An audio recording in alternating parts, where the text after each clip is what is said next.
दुनिया आगे केबे भी मुंड नुआंतुनी कारण दुनियार लोक माने तांको मतलब पाई किछि भी करि पारंती। जदि मुंड नुइबार अछि ताले भगवान को पाखरे मुंड नुआंतु, केही किछि बिगाड़ी परिबेनी। एही क्रम रे कहानीटिए कहूछि। जड़े राजा थिले, तांकर संतान होनुथिला। जड़े तांत्रिक आसी कहले तुम यदि गोटे शिशु बलि दब ताहले वर्ष भितर तुमर पुत्र संतान प्राप्त हेबो। राजा तांको राज्य रे प्रचार कले जी बलि दवा पई गोटे शिशु तांको दब से ताकू ढेर धन देबे। गोटे दरिद्र परिवार थिला, से तांकर छोट पुओटी को राजा को बलि दवा को दान देले। सी भाविले कि ए छोट छुआटी तांकर कोनोसी काम रे आसीबनी, एमितिर से दरिद्र अछंती। राजा धन देले से किछि दिन सुखरे बंची जिवे। बलि दबार समस्त प्रस्तुति सरी जाइथिला। छोट बालकटी को सेठिकी अणागला एवं ताकू पचरा गला तोर शेष इच्छा कौन। बालकटी कहिला, महाराज मते किछि ओदा बाली दियंतु।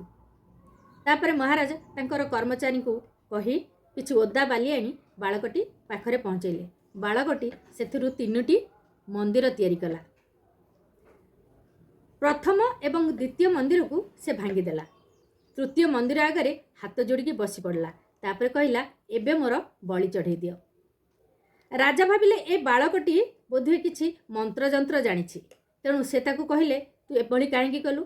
बालकटी कहिला, प्रथम मंदिरटी मु जो भांगिली सी मोर बापा मांकर मंदिर थिला।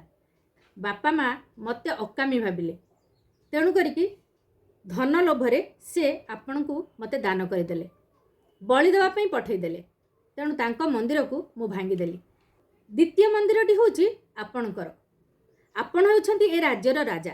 राजार धर्म है न्याय करवा, किंतु रक्षक जदि भक्षक हम ताहले कौन करा जाई परिबो। तेणु करिकी मु से मंदिरटी को भांगीदेली। तृतीय मंदिरटी होची मो भगवानकर। एबे मु जानिली जे से भगवान को छड़ा मोर आउ केही नांती, तेणु करी मु तांको पाखरे शरण पशिली। तापरे राजा तांकर भूल बुझी पारिले।